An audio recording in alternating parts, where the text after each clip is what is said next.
Tous. Alors, je commence par me présenter, Julien René, donc je suis directeur de l'EHPAD de Planenec. Et avant d'attaquer, je vais vous présenter l'équipe que vous allez voir intervenir pour vous présenter le projet. Alors tout d'abord, Steven Marc, qui est l'agent hôtelier qui est chargé du coffee shop solidaire.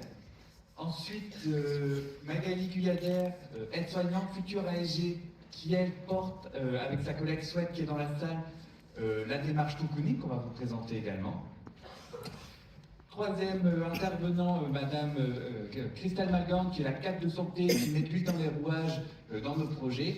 Et puis Pauline Fagot, adjointe des cadres, qui est chargée de deux choses à l'EHPAD de Planenec. Tout d'abord de ce qu'on a appelé la relation avec les usagers, et puis qui coordonne le développement de nos projets. Alors l'EHPAD de Planenec, c'est un EHPAD de 120 places au nord de Brest. Et puis, alors, 120 résidents, 100 salariés.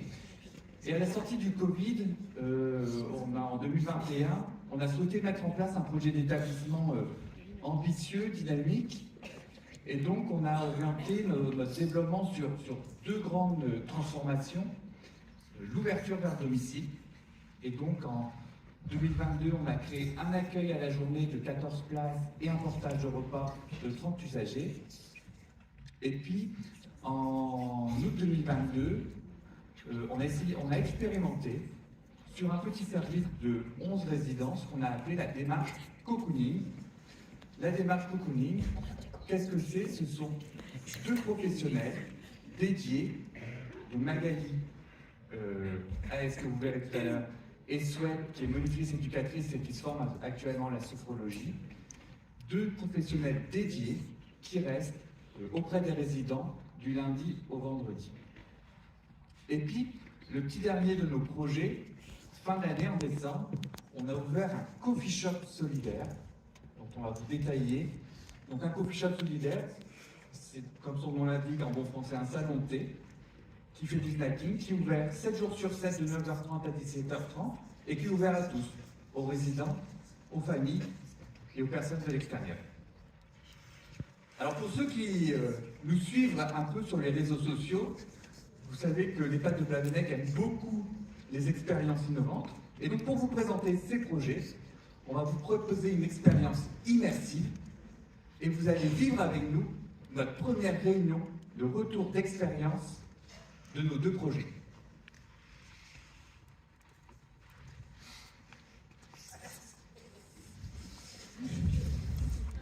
Et bien sûr, comme je l'ai écrit, bonjour Monsieur René. Bonjour, je vous en prie, installez-vous, je finis avec le public. Tout ce que l'on dira est conforme à la réalité. On voit que Magali et Steven ne sont pas arrivés, mais je vous propose qu'on attaque la réunion. Est-ce que pour commencer, vous pourriez me rappeler les objectifs de l'EHPAD cocooning? Alors, pour mémoire, l'objectif de la démarche cocooning, c'est de renforcer et valoriser le lien social tout en s'adaptant aux capacités de préserver du résident.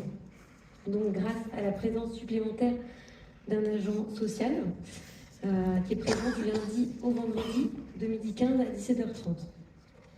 Cette nouvelle approche a tout d'abord été mise en place au service des Azalées, qui compte 11 résidents, donc en avril 2022, début avril 2022.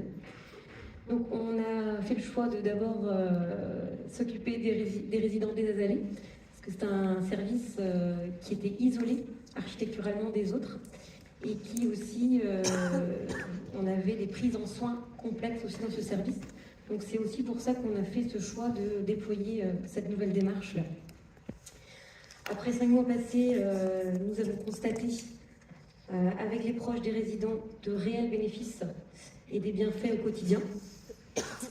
Face à cette réussite, on a décidé de déployer ce projet sur un autre service, toujours sur le même niveau, donc au service des Chardons, qui accueille 32 résidents. Donc on l'a mis en route le 2 novembre 2022. Voilà. Donc Christelle, je ne sais pas quel retour tu as aujourd'hui de l'équipe des Chardons. C'est vrai que moi, je constate que les professionnels qui sont sur ces temps d'activité, ça leur permet de retirer leur casquette de soignant. Et donc, ils voient plus le résident comme une personne et non une personne ayant des problèmes liés à leur vieillesse. et aussi le professionnel qui accompagne au quotidien le résident. Donc, il connaît bien son histoire de vie et sa singularité. Et donc, du coup, ça leur permet aussi, sur ces temps-là, d'adapter les activités en fonction des demandes des résidents et de leurs souhaits. Et donc, comme les soignants sont autonomes sur ces temps-là, donc je trouve qu'aussi, ils ont bien évolué. Ça leur permet d'être créatifs. Bonjour Magali, je vous en prie. Bonjour Magali. Vous avez fait des colliers de fleurs, hein, prendre après. Ah ouais, Ça mettra de la fleur dans le bureau.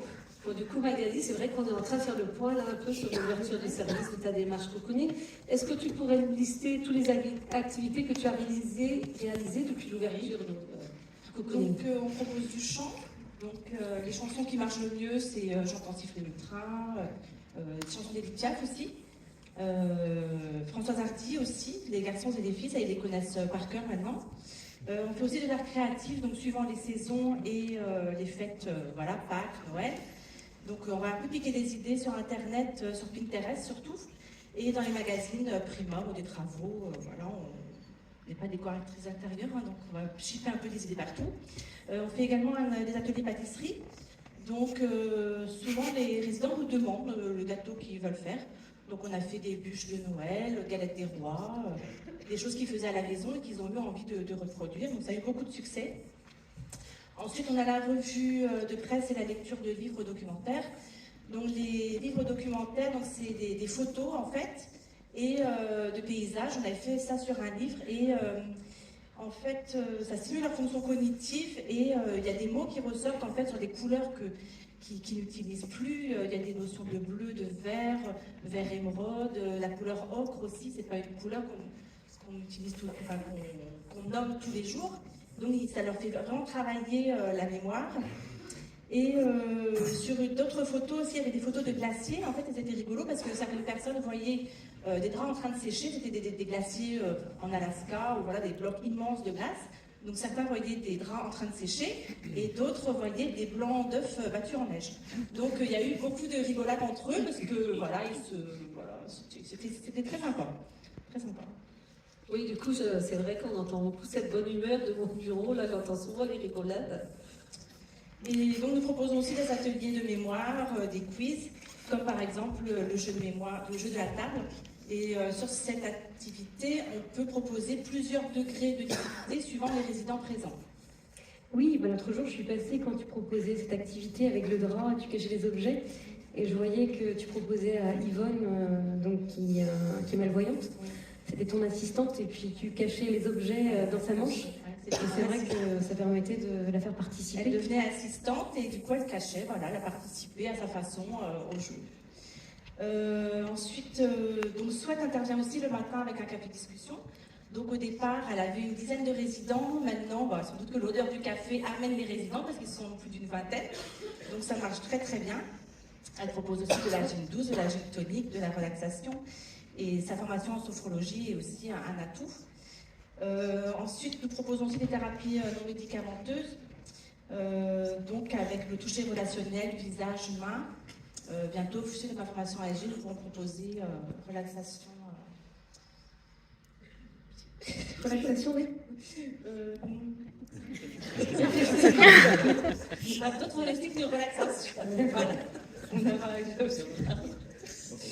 Donc, ensuite, pour les personnes qui ne viennent pas plus aux activités, les personnes, quand elles voient qu'il y a un trop grand groupe, elles ne veulent pas venir, elles sont un peu intimidées, puis elles n'aiment pas venir, on propose des activités en chambre et on personnalise vraiment, parce que là, pour une personne, une résidente, on a déjà confectionné un sac Augustine, donc une personne qui avait vraiment besoin de toucher, de réassurance par le toucher. Et on voit que son sac est avec elle, elle utilise les différents touchés, c'est vraiment satisfaisant pour elle. Et on vient aussi de recevoir le jeu que Anthony nous a fait, un jeu de palais. Donc là, on peut jouer avec des personnes valides et des personnes en fauteuil. Il suffit de mettre la plaque au sol.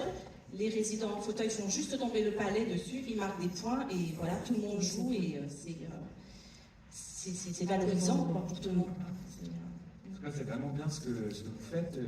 D'ailleurs, ce que je vous propose, c'est peut-être de découvrir la vidéo qu'on a faite pour valoriser un peu votre travail. On a pas ça. Là, les yeux fermés.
Ça, c'est vraiment bien.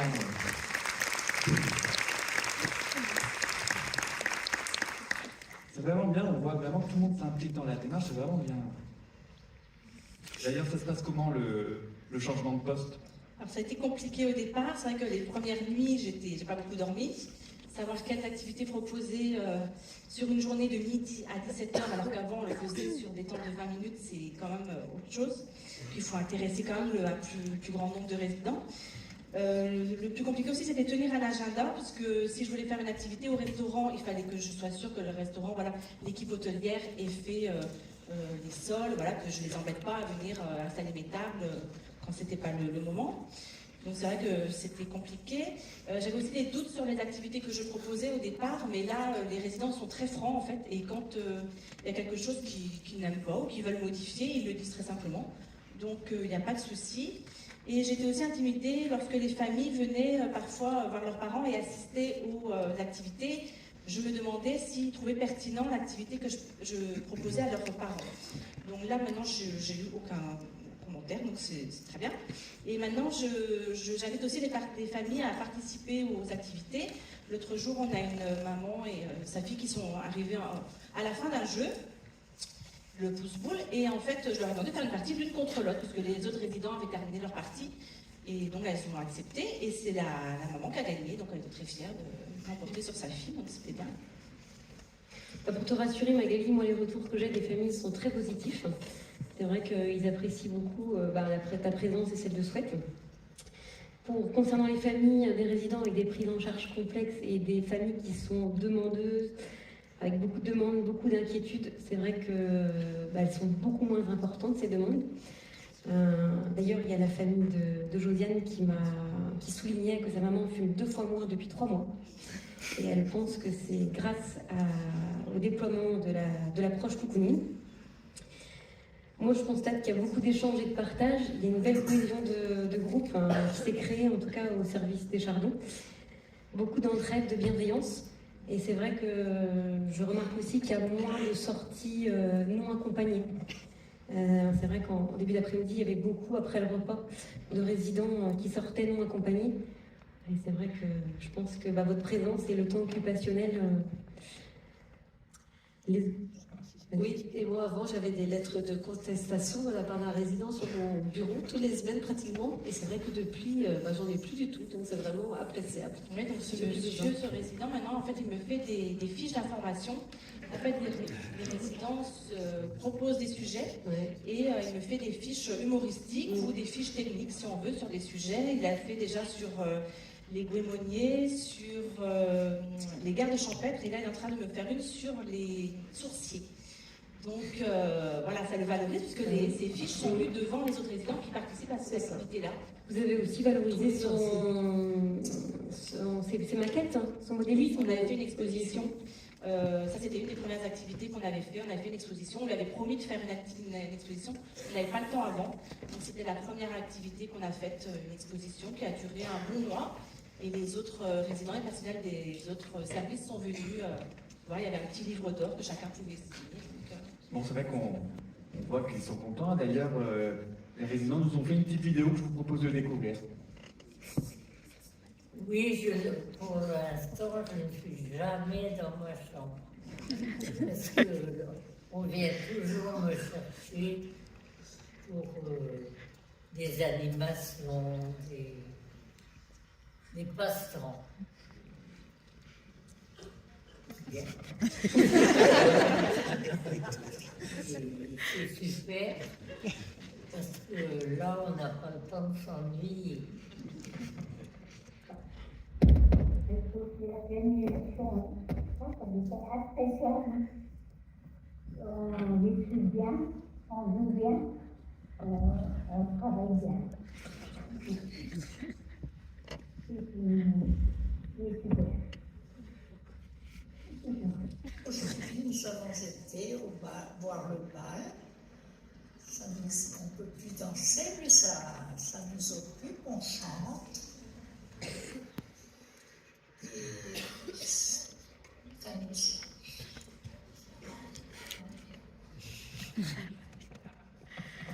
Mais en fait, il est toujours pas arrivé, Steven. Moi, je vais Ah oui, l'appeler. c'est vrai, Steven est souvent en retard. Oui, Steven? Bah, on t'attend. Ah, bon, à tout de suite. Il arrive. Mais effectivement, il est en retard parce qu'il y avait le comme au resto. Ah oui, c'est à vrai. midi. C'est vrai, Il y il y a avait, de la viande il y aujourd'hui. avait 30 réservations. Ah, Ah, bon, c'est pour ça. Ah ben le voilà. Bonjour, bonjour. Ah, Bonjour, Steven. Ça va? Et vous? Non, oui, effectivement, je suis en retard, mais le meilleur pour la fin. Non, du coup, effectivement, j'avais le Como Resto aujourd'hui. Donc, j'avais un couvert de 28 personnes avec le résident, plus les familles qui étaient là. Bon, la recette était bonne. Bah, les recettes sont toujours bonnes. Bon. en cuisine. Après, si vous parlez vraies recettes, effectivement, elles étaient bonnes aussi. Bon, alors on fait un petit point là après 3 mois d'ouverture du Jardin Enchanté. Ouais, bien sûr. Alors, on se rend compte qu'au Jardin Enchanté, depuis le début, voilà, on fidélise de plus en plus la clientèle. Les familles sont de plus en plus nombreuses à venir nous voir, donc au goûter et aussi le midi. On a mis en place pas mal de choses pour aboutir à ce moment-là, justement. Et donc, on a notamment une de nos résidentes qui vient le midi profiter d'un repas avec son époux, donc toute la semaine. Et d'ailleurs, Steven, est-ce que les résidents ont bien compris qu'ils avaient le droit de passer une fois par jour, enfin, qu'ils avaient en fait possibilité d'avoir une collation gratuite au coffee shop? Oui. Ils ont bien. Oui, ils viennent. Alors, au début, c'était un petit peu timide. Et on se rend compte que plus le temps passe, plus ils viennent facilement. Donc, ça devient une routine pour beaucoup d'entre eux. Donc, on s'est même rendu compte qu'il y a certains résidents qui ont changé leur habitude de marche. Et donc, qui finissent leur marche au Jardin Enchanté pour justement bien prendre un petit chocolat chaud, etc. On a aussi du coup les accueillis, donc à l'accueil de jour, qui viennent prendre leur goûter aussi de temps en temps. Ah oui, le jeudi. Oui, le jeudi, donc eux aussi peuvent en profiter. Et ouais, on se rend compte que ça fonctionne bien, en tout cas pour les familles, pour les résidents. Ils apprécient vraiment. Ouais. Et pour le personnel aussi. Le personnel est très content de venir au Jardin Enchanté. Ils disent qu'ils n'ont plus l'impression d'être au travail quand ils sont dans ce lieu-là. Oui, effectivement. Et c'est vrai que chaque semaine, chaque jour même, on a une quinzaine d'employés qui viennent manger. Vous êtes toujours bien accueillis. Toujours bien accueillis. Ça fait plaisir. Tiens, d'ailleurs, Steven, tu peux me réserver une table pour demain pour le repas convivial? Ouais, bien sûr. On en parle juste après la réunion si tu veux. Ouais. Comment ça s'appelle déjà ton truc? Je sais que les résidents ont l'air d'apprécier. En fait, il y a 2 jours dédiés par semaine à ces repas. Donc, on a souvent le mardi, on fait pour les personnes qui ont besoin d'une aide partielle ou totale, les personnes les plus dépendantes. Donc, tu n'as pas vu les photos tout à l'heure, mais en fait, on leur met une belle nappe rouge. Oui, Ils sont sur voilà. On leur met une belle nappe rouge. Ils sont dans une salle un petit peu à l'écart, soit au coffee shop. Ils aiment bien les coffee shop aussi. Et le jeudi, souvent, c'est des résidents. En fait, on va demander à un résident d'inviter 3 autres personnes, 3 autres résidents avec qui ils ne mangent pas d'habitude. Et donc, une fois que le choix est fait, on leur donne une invitation à chacun. Donc, ça fait ils sont super contents. Et ils ont du temps pour manger au calme. Le repas dure plus longtemps. Ils en demandent. Ils sont vraiment. Déjà, pour l'instant, on chante, on raconte la vie passée. Voilà. C'est sympa parce que le midi, quand on mange au coffee shop, on se mêle à vous et c'est vrai que ça permet de partager des échanges. Je me souviens de Maria une fois justement qui était venue manger au coffee shop et puis elle était persuadée d'être à l'extérieur de l'EHPAD. Et puis quand une des infirmières est arrivée, ça l'a ramenée à la réalité. Elle m'a dit mais vous êtes venus aussi au restaurant?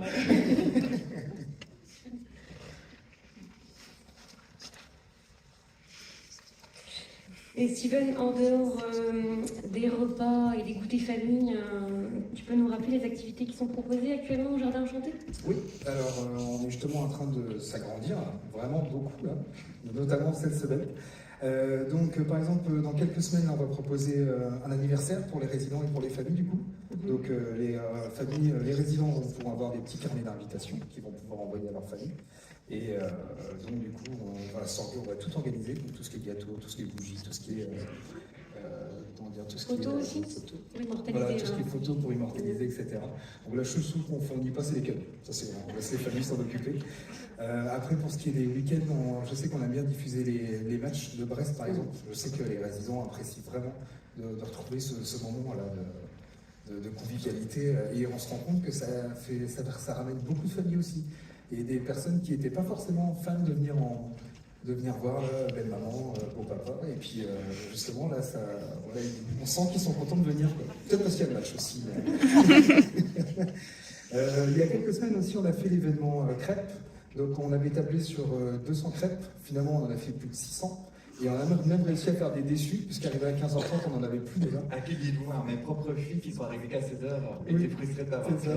Et c'est une des raisons principales pour laquelle on va en faire plus de Tout à 1000 la fait. prochaine fois. Comme ça, on sera sûr de pouvoir satisfaire tout le monde.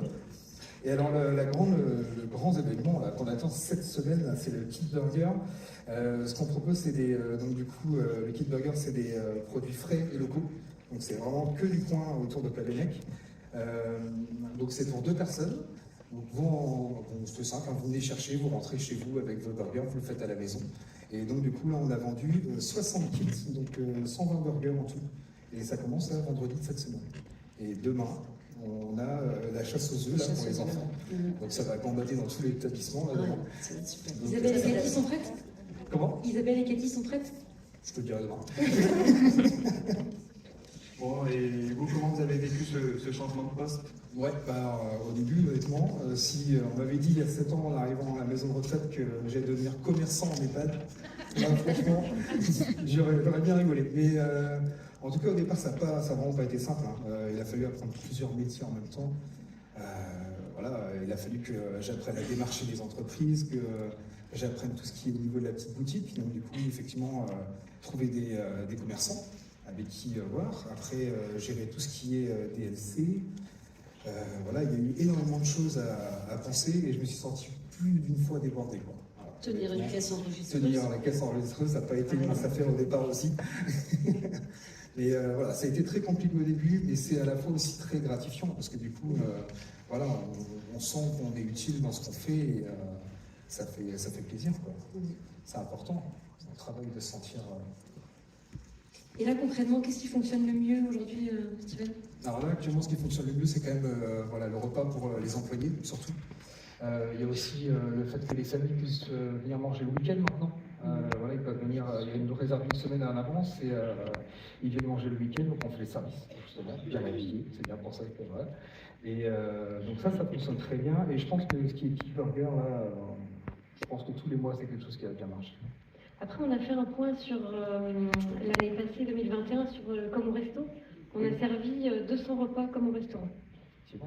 Et je pense qu'on aura plus cette année, hein, parce que là, déjà, ouais, tous les week-ends, on a à peu près entre 5 et une quinzaine de personnes à servir à peu près le week-end.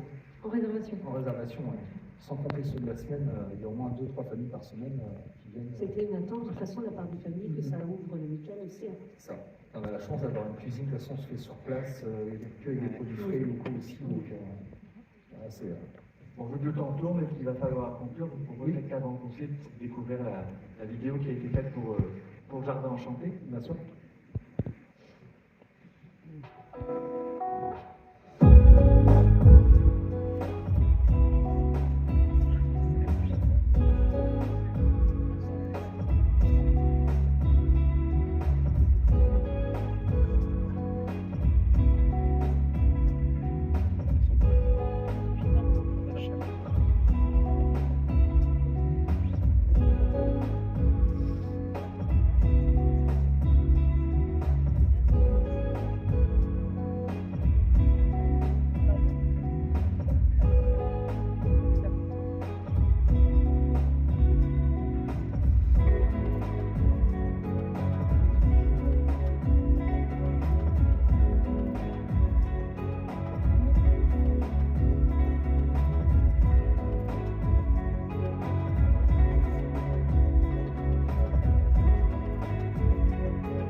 Bon, et peut-être attendre.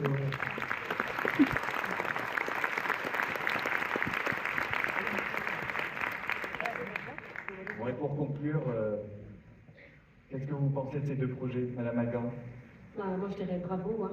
Bravo à vous deux et puis ainsi à vos collègues qui sont aussi sur tous ces temps sociaux, là, individuels auprès des résidents. Vous avez un lien privilégié avec les résidents. Et je trouve que du coup, voilà, vous êtes autonome.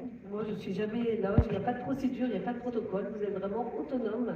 C'est pas évident pour vous, parce que vous avez dû vraiment vous adapter, en effet. Moi et M. Brunet, on est là que juste pour vous accompagner et vous encourager. Et je pense que vous êtes, voilà, une valeur ajoutée pour les pas de demain. Voilà, on est fiers de vous.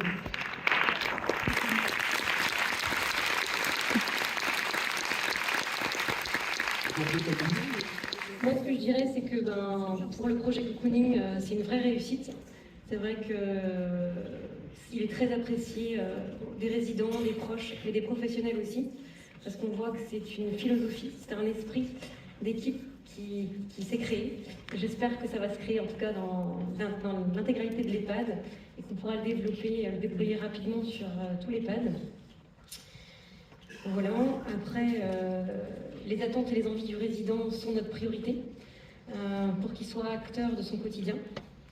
Et depuis quelques années, depuis qu'on a déménagé, depuis 4 ans, on se rend bien compte que le prendre soin ne se résume pas uniquement aux actes médicaux, mais valoriser le relationnel dans l'accompagnement quotidien, mais par l'ensemble des professionnels. Et c'est vrai que l'autre jour, je voyais Madame Marie-Thérèse du premier étage. L'autre jour, il y a ses anciens voisins qui sont venus acheter une baguette de pain au coffee shop et ils ont pu en fait profiter d'un café. Et je pense que si il n'y avait pas eu ce coffee shop, ils ne se seraient jamais revus. Et d'ailleurs, la dame disait, je reviendrai en fait une fois par semaine vous revoir. Oui. Donc beaucoup de belles choses ont été dites aujourd'hui pour révolutionner nos EHPAD. Donc c'est vrai qu'à l'EHPAD de Plabennec, on est très investi pour que notre EHPAD soit un lieu de vie avant tout. Et je pense que quand rien n'est écrit, tout est possible et qu'on a encore beaucoup de projets.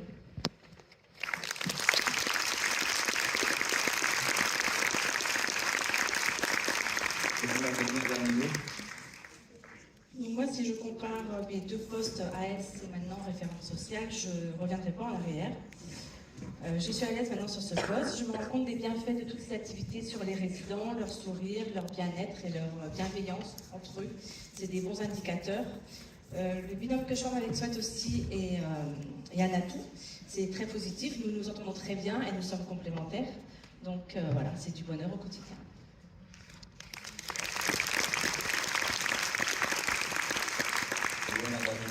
Ouais. Alors, je me rends bien compte que le travail qu'on m'a confié il est complexe et même parfois très stressant. Mais le fait d'être multitâche, c'est quelque chose de très gratifiant. Ça me donne envie de m'investir à fond dans ce projet et c'est ce que je fais au quotidien. Et je réalise, et on réalise tous, autant employés, résidents que familles, qu'on ne fera pas marche arrière en fait, parce que c'est quelque chose de tellement intéressant et on peut tellement aller loin avec ce genre de projet que voilà, c'est formidable quoi. Et je me sens à ma place et je me sens utile dans ce que je suis. Et ce sera tout.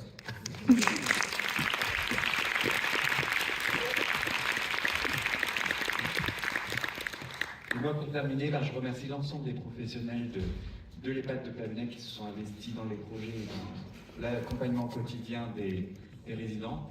Et puis je répète, ma fierté de diriger l'EHPAD de Plabennec et l'EHPAD des Avers et d'avoir des équipes qui s'investissent autant pour le quotidien des résidents. Merci à tous.